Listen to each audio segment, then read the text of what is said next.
ditemukan oleh penduduk sini sekitar tahun 2009, yaitu Pak Ferdi, dan sampai sekarang ini sekitar 6 tahap penelitian kita sudah laksanakan. Kita temukan sekitar 73 individu kubur dengan berbagai posisi, ada terlentang, terlipat. Selain itu kita temukan juga lukisan-lukisan gua yang mana di Sumatera ini adalah yang pertama kita temukan di sini. Jadi untuk lukisan gua itu memutar anggapan bahwa dulu di Sumatera tidak ditemukan lukisan gua, jadi hanya di Indonesia Timur.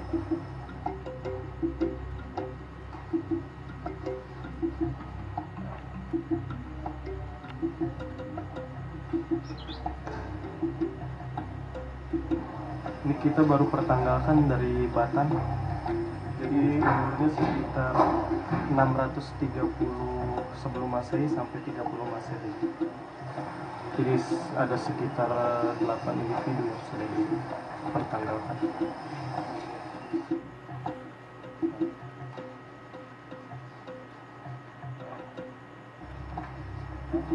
Yang ini castingannya ini sudah kita ambil. Pertanggalnya sekitar 2100 before Christ. Jadi untuk lukisan gue itu ada 2 galeri. Yang di sana galeri timur namanya galeri Wahyu karena Pak Wahyu yang menemukan, sama galeri barat ada 2. Sekitar 24 motif yang kita temukan. Ini diperkirakan sekitar ada 6 individu, ya, ada 3 tengkorak, sama di bawah juga ada 2 individu. Ini fiber atau apa? Ya, ini dari silikon rubber dulu, baru nanti kita bawa ke base camp. Di base camp kita kasih serap fiber. Ini artefak batu yang dinamakan Sumatralit. Jadi ini dia dipangkas di sekeliling artefak batunya, biasanya berbahan andesit. Dia pangkas dari sini, sekitar sini, monofasial. Ciri khas alat batu Sumatera ya.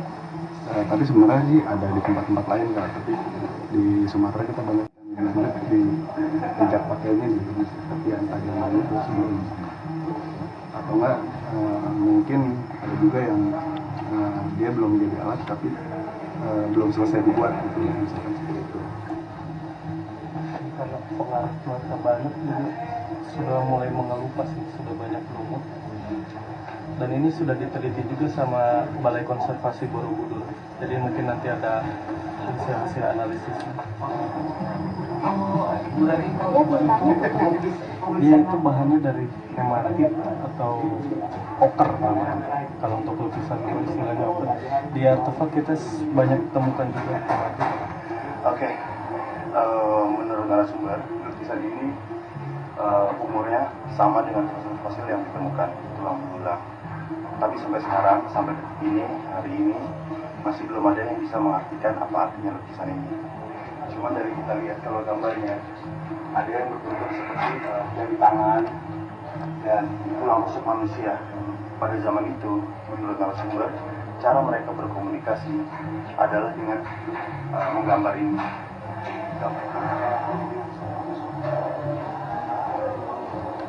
Dan hal ini sangat menarik. Ini kedua kalinya untuk melihat lukisan Purbakala.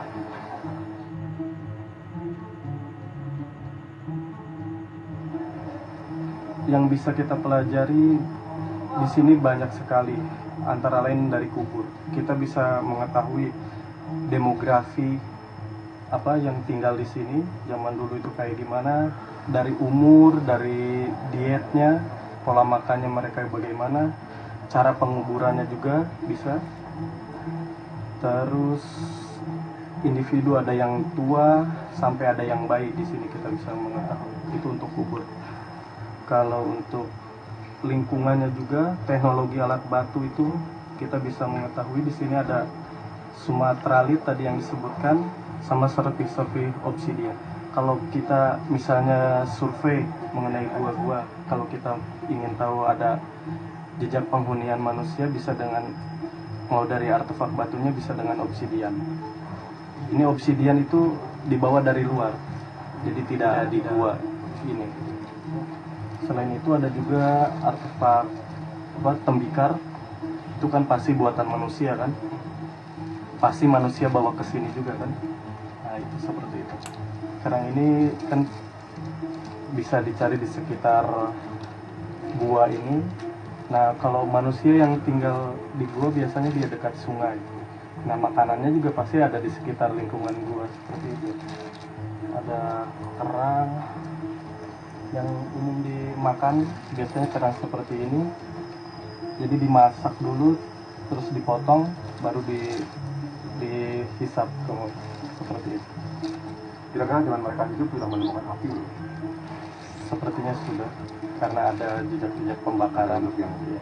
Ini kan sekitar 600, kalau dari pertanggalan kemarin kita dapat dari Batan itu sekitar 630 sebelum Masehi kan pasti sudah ada api.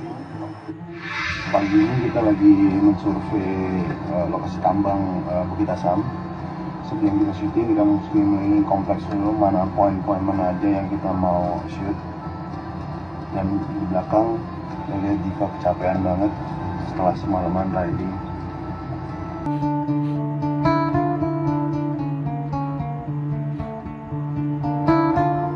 Untuk penelitian Gua Harimau itu kita akan bekerja sama dengan Pemda Oku, dengan Dinas Pariwisata dan Kebudayaan. Rencananya Gua Harimau ini akan dijadikan site museum atau museum situs. Hipotesis dari penemuan ini tuh tujuannya untuk apa sih Pak? Selain dimuseumkan gitu. Ya, kita bisa menulis buku tentang sejarah peradaban di lingkungan Kars. Itu kan judul penelitian kita. Di Sumatera kan belum ada hunian manusia yang sekitar 60.000 sampai sekitar 10.000 tahun yang lalu. Jadi manusia modern awal istilahnya kalau Pak Truman bilang. Sedangkan di Sulawesi sudah ada, Australia aja ada. Nah, kenapa ini Sumatera masih kosong? Ini kita ingin cari tahu di sini di Gua Harimau. Semoga di lapisan yang paling dalam ini kita menemukan hunian tertua itu. Kalau untuk lukisan gua ini kemungkinan besar ada hubungannya dengan teknologi dengan ritus kubur di sini. Tapi dari keterangan Pak Pindi Setiawan di sebelah sana ada motif lingkaran itu menunjukkan lingkaran konsentrik itu ada hubungannya dengan ritual kubur di sini. Terus di relung yang gelap di sana itu ada gambar seperti rangka tubuh. Jadi ada bagian ribsnya di sana. Kenapa namanya Gua Harimau? Nah, untuk penamaan Gua Harimau itu karena penduduk di sini dulunya pernah melihat harimau. Jadi ya dinamakanlah Gua Harimau. Untuk penamaan gua kan kita mengacu ke penduduk. Untuk yang di sini Gua Harimau sebagian besar itu manusia seperti kita sih. Austronesia, rasnya Austronesia. Tapi kemungkinan mungkin ada Australomelanesoid yang seperti kawan-kawan kita di Papua itu yang bukan mereka. Ada sekitar 3 orang, mungkin 3 individu. Ada di kotak sini 1, sama di sebelah sana 2. Perempuan satu-satunya di sini yang meneliti. Paling cantik ya, paling. Sayang sekali dalam sebuah situs yang sangat bermakna dalam arti arkeologi, kawan-kawan kita dengan senang menuliskan hal-hal yang tidak penting seperti ini. Semoga hal ini kalau bisa tidak terjadi lagi pada situs-situs yang sangat menarik dan sangat berguna untuk pengetahuan dan sejarah budaya bangsa. Gue kecapean banget. Dari motor kita jalan ke gua kira-kira 500 meter mungkin lebih ya, gue nggak tahu. Dari tadi gue udah ngebayangin turunnya lagi nih. Dan mesti jalan lagi ke motor. Habis itu naik motor sekitar 114 km menuju ke Muara Enim. Dan saat ini perut gue udah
Pagi ini kita lagi mensurvei lokasi tambang Bukit Asam.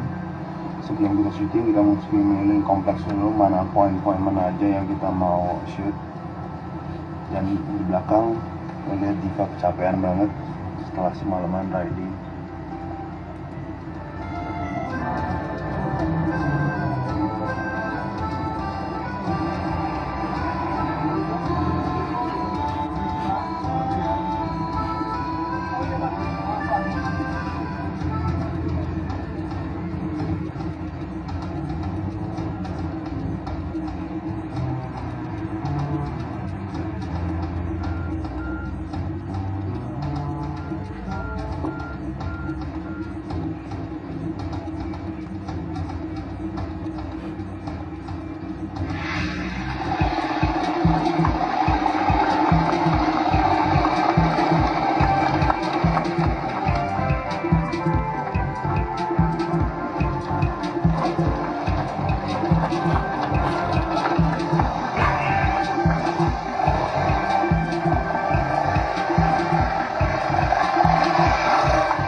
Oh paling biru.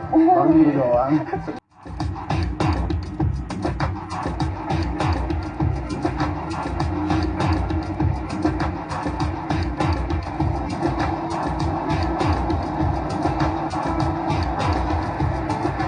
Cukup banyak yang sudah diperbuat oleh Bukit Asam, terutama untuk memaksimalkan pemasukan buat negara. Ya, karena ini perusahaan BUMN dan terbuka, sudah tercatat di Bursa Efek. Kemudian buat masyarakat, kita juga selalu untuk memberikan kontribusi dalam bentuk CSR maupun dalam bentuk bina lingkungan. Di antaranya itu meningkatkan perekonomian masyarakat melalui konsep sentra industri. Sentra industri ini terutama untuk memberdayakan masyarakat untuk memproduksi kebutuhan-kebutuhan dari Bukit Asam yang sekaligus untuk menjadi pasar potensial bagi masyarakat, karena dengan masyarakat memproduksi kebutuhan dari perusahaan, otomatis pasarnya sudah jelas. Bukit Asam sangat concern untuk menghijaukan kembali lahan-lahan yang dibuka, dihijaukan kembali. Kemudian ini terbukti dengan bahwa sudah 4 kali PTBA itu mendapat proper hijau.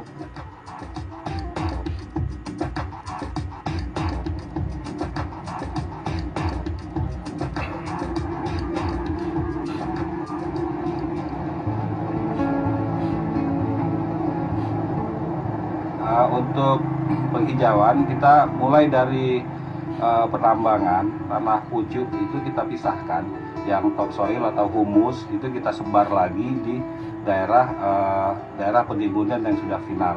Kemudian tanah pucuk yang sudah disebar itu kita kasih pupuk, kita treatment lagi sehingga itu menjadi media tanam yang layak untuk tumbuh-tumbuhan.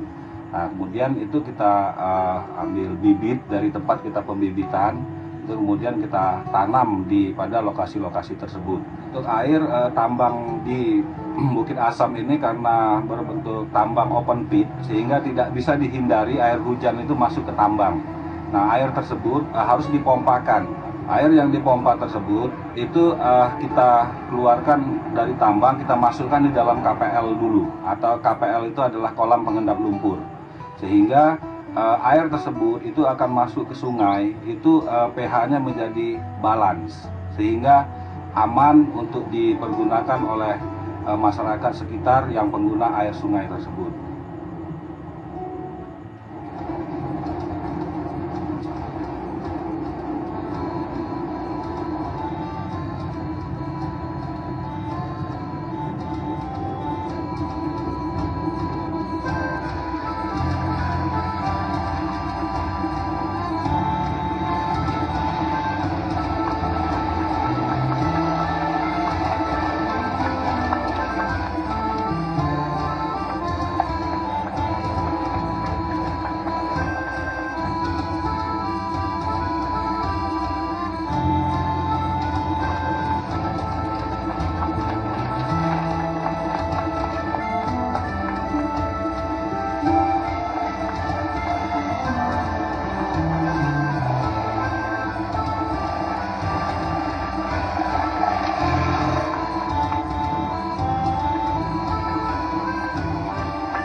Standar dulu, standar.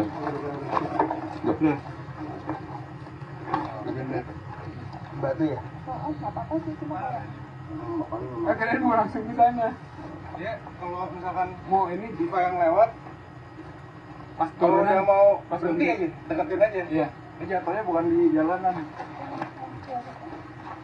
Oh iya, mau anu ya. Oh, paling biru. Baru dulu doang. Sekali lagi ya. Enggak dong, ntar tinggal Mau turunnya. apa sih? Tinggal bokap naik lagi.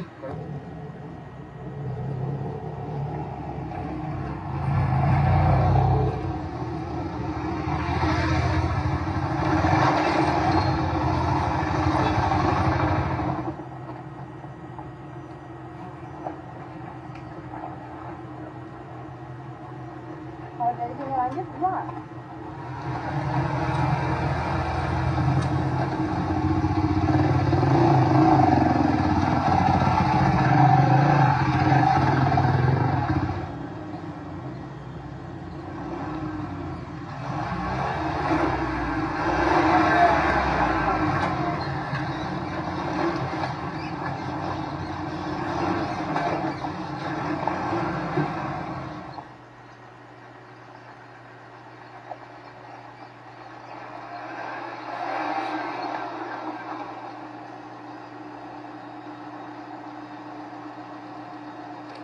Mantap.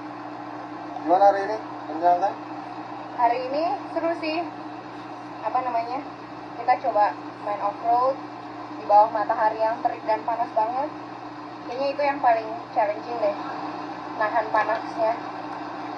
Namanya juga syuting, tapi all in all seru. Hari ini kita melihat pertambangan, salah satu pertambangan terbesar di Asia Tenggara. Keren banget itu, pengalaman pertama ngeliat pertambangan batu bara. Jadi nggak nyesel sama sekali. Tapi ini baru hari keempat ya, hari kelima. So far so good. Kita berada di pembibitan PT Bukit Asam dengan kapasitas 500.000 bibit per tahun. Itu untuk menyediakan tanaman untuk revegetasi bekas tambang. Jadi bekas tambang, lahan bekas tambang itu kan harus direklamasi, direvegetasi kembali. Jadi kita ambil dari sini, ya.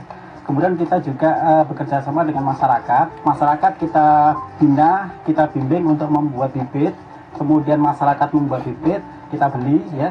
Jadi ini pupuk yang digunakan ini hanya pupuk vokasi yang dari masyarakat, murni dari masyarakat. Gitu. Lokasi reboisasinya sendiri itu di tempat yang sudah dikeruk pengerukan atau Ya, jadi di penambangan ini kan ada lokasi galian dan lokasi penimbunan.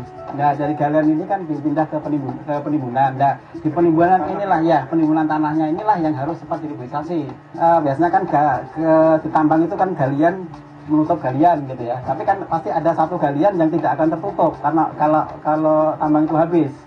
Nah, galian inilah yang akan dipakai untuk zona wisata air, dan kita nih pasca tambangnya akan menjadi Tahura Inim. Ya, Taman Hutan Raya. Jadi PTBA juga ikut melestarikan tanaman langka, di mana seperti merbau yang notabene adalah tanaman nomor 1 di Sumatera Selatan ini. Jadi kalau di Jawa mungkin jati. Nah, tapi sekarang itu adalah hampir punah, dan dengan kita melestarikan merbau, kita mendapat penghargaan dari kehutanan. Ya, karena kita ikut melestarikan. Dan ini memang merbau ini adalah tanaman asli Sumatera Selatan. Jadi nama latinnya Insia palimbanica. Palimbanica. Ya. Palimbanica.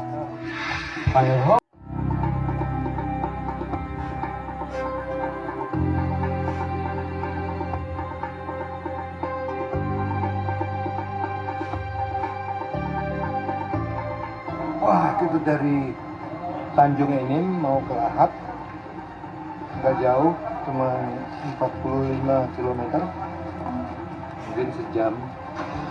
Tapi kalau padat karena ada kemungkinan padat bisa 2 jam.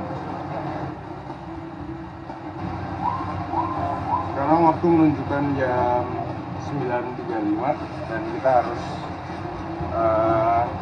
masih melanjutkan perjalanan menuju ke Lahad. karena besok kita harus ngejar kita mau mengunjungi salah satu situs megalitikum di Lahat. Seorang arkeolog juga sudah menunggu kita, so makanya kita harus jalan malam ini juga, nggak bisa nunda besok.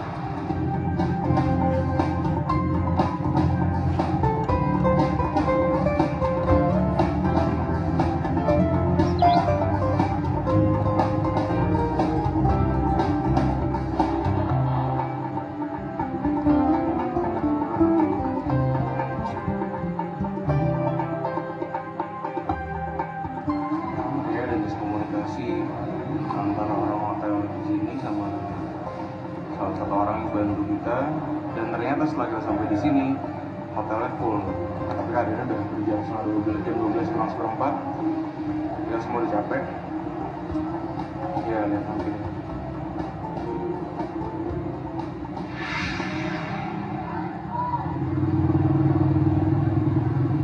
Oke, tadi malam sempat kita mengalami suatu kendala karena sepengetahuan kita sudah dapat kamar di sini. Ternyata kita nggak dapat penginapan, dan kita sudah coba juga cari di hotel-hotel yang lainnya. Ternyata full karena di Lahat sedang ada acara tinju dan juga ada acara pemilihan bupati. Untung salah satu rekan di sini bisa membantu kita menyediakan bisa sharing rumah tinggalnya untuk satu tim Ring of Fire. Enggak, kok nggak apa-apa. Kita pas stage 2 sering nginep rumah warga. No big deal. Setelah itu kita akan eksplorasi daerah di sekitar Lahat seperti Batu Megalit. Kita akan coba naik jembatan gantung dan juga rumah adat di Lahat. So, setelah eksplorasi di Lahat, kita mungkin makan siang dulu, baru kita akan langsung menuju ke Palembang.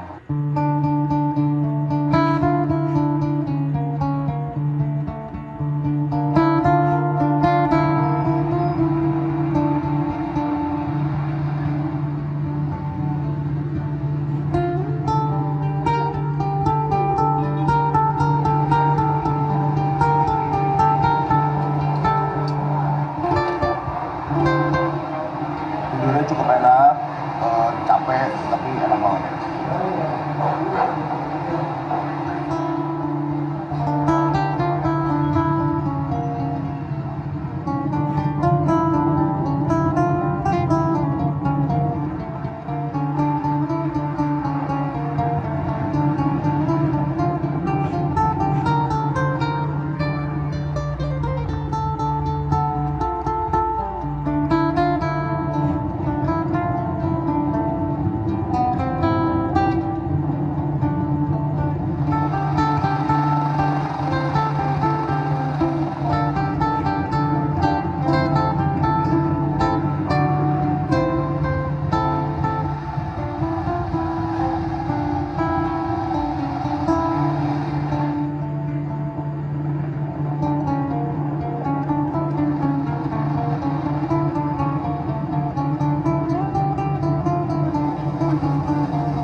Hari ini motor aku tinggal di pos polisi karena tadi pagi saya merasa kurang fit. Jadi untuk menghindari kecelakaan atau hal-hal yang tidak diinginkan, saya decide untuk nggak naik motor dulu hari ini, ikut di mobil.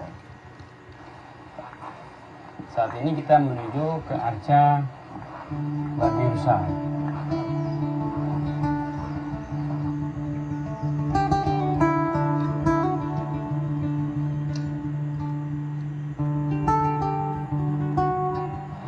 Nah ini kalau kita perhatikan dari sini, ini menggambarkan babi rusa. pertama ditemukan ini Pak di sini apa? Tertanam, setelah dilakukan ekskavasi, penggalian, nah ketemulah ini. Ini ada matanya, ya. Nah ini ada hidungnya. Tapi ini arca yang belum sempurna. Masih rough ini kelihatannya Kakinya, belum ya, selesai. bagian belakangnya. Bagian belakangnya. Pertama kali ini sudah diketahui masyarakat. Kemudian diketahui oleh orang asing pertama kali oleh L. Urman tahun 1850. Nah di komplek ini sendiri ada 2 arca Pak ya, arca babi rusa dan arca manusia. Kemudian yang paling ujung itu arca menhir Pak. Kemudian ada 3 lumpang, itu 1 lumpang dan di sana 2.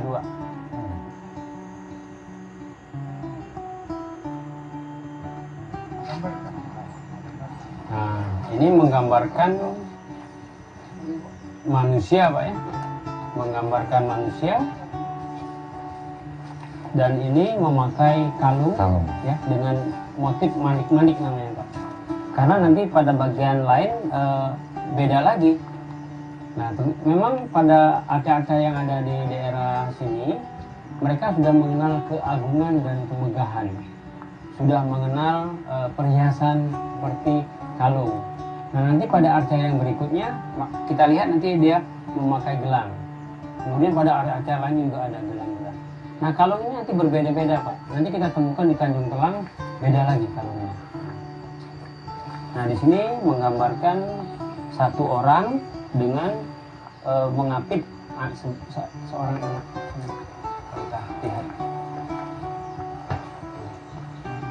Dan ini juga seorang anak di sini, tapi dengan kepalanya sudah hilang.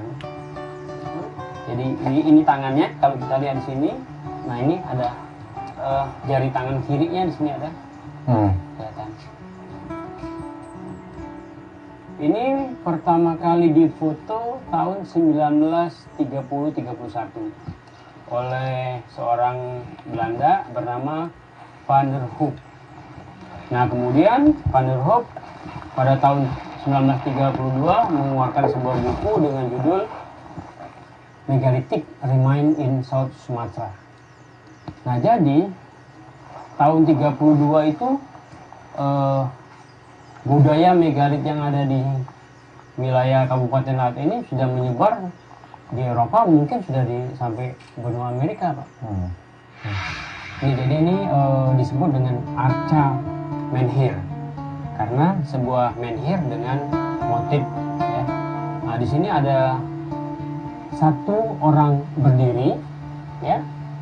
Nah, di pundak orang ini ada 1 orang lagi batu ya. Jadi lumpang batu bervariasi Pak. Ada yang kalau yang kita lihat di sini lubangnya 4, tapi ada yang di sana ada lubang 2, di sana juga ada lubang 4. Bahkan ada yang sampai lubang 5 Pak. Kita lihat di sini Pak diameternya ya Pak ya, diameternya itu hampir sama. Ya. Bulat beneran ya. Nah, berarti kan sepertinya mereka ada cetakan.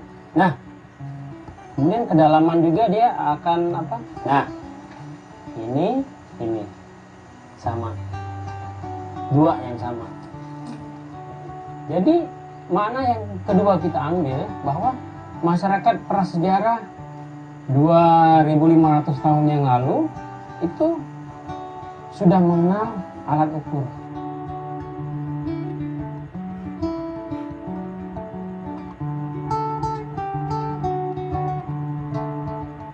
Jadi ini disebut dengan arca menhir karena sebuah menhir dengan motif ya.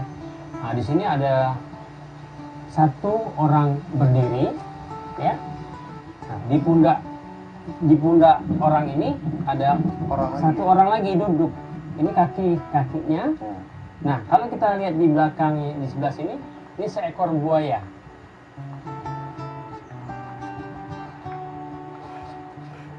Nah, jadi di sini menggambarkan kehidupan manusia dan hewan masa itu. Nah, yang saya perhatikan ini satu-satunya, Pak. Satu-satunya arca medium. Oke. Ya. Yang lebih kurang 800 meter dari tinggi hari satu. Ada sebuah arca, ini menggambarkan seorang perempuan, ya. Mungkin maaf ini ada payudaranya, menggambarkan seorang ibu dengan seorang anak. Nah, di sini kita lihat juga sekali Ada lagi manik-manik ya, manik-manik, tapi ini ada yang sudah rontok manik-maniknya. Ini pakai tali kepala sih. Iya, dia topi ya, Oh, topi ini ada penutup kepala ya, penutup kepala. Di belakang Pak kita kelihatan jubahnya Pak ya. Iya, iya. Jubahnya. Jadi pada beberapa arca itu kita melihat mereka sudah pakai baju Pak. Detail bajunya ya di sini. Saat ini kita berada di lokasi komplek megalit tinggi hari 3 yang berjarak 300 meter dari megalit tinggi hari 2. Tapi pada umumnya seperti pada megalit tinggi hari 2, dagunya agak ke depan. Fine sekali nih. Iya, hidungnya besar. Kalau tadi kita melihat kalungnya itu manik-manik, sekarang bulat.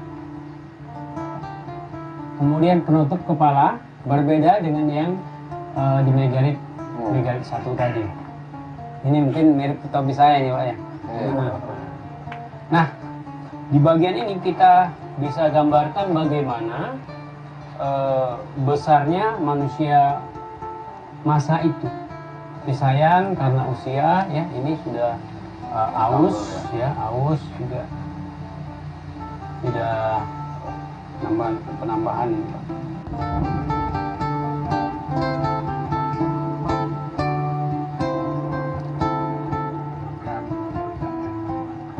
Ini jadi posisinya ini duduk begini ya, dengan membopong seekor gajah. Gajah ya? Ya, kalau anak gajah. Nah ini kelihatan ini kupingnya Pak di sini Pak. Kita lihat sekarang di sini Pak, di sini gelangnya. Nah, gelang kakinya di sini juga sangat proporsional sekali ya. Di sini jubah. Ini jubah yang ke depan. Nih. Ini jubah yang ke belakang.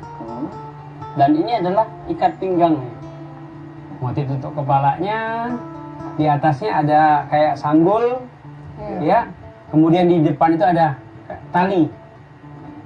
Depannya kayak ada tali. Jadi sudah masyarakat ribuan tahun lalu di sini sudah pakai baju, pakai ikat pinggang, pakai gelang kaki, pakai tutup kepala. Nah ini usianya jauh sebelum adanya Sriwijaya, Majapahit. Jadi mereka sudah mengenal bahan-bahan dari perunggu untuk membuat lekukan-lekukan daripada arca ini. Ini tidak mungkin ya, garis-garis ini dibentuk ataupun ini dibentuk tanpa menggunakan bahan-bahan yang tajam ya, atau dari bahan-bahan logam.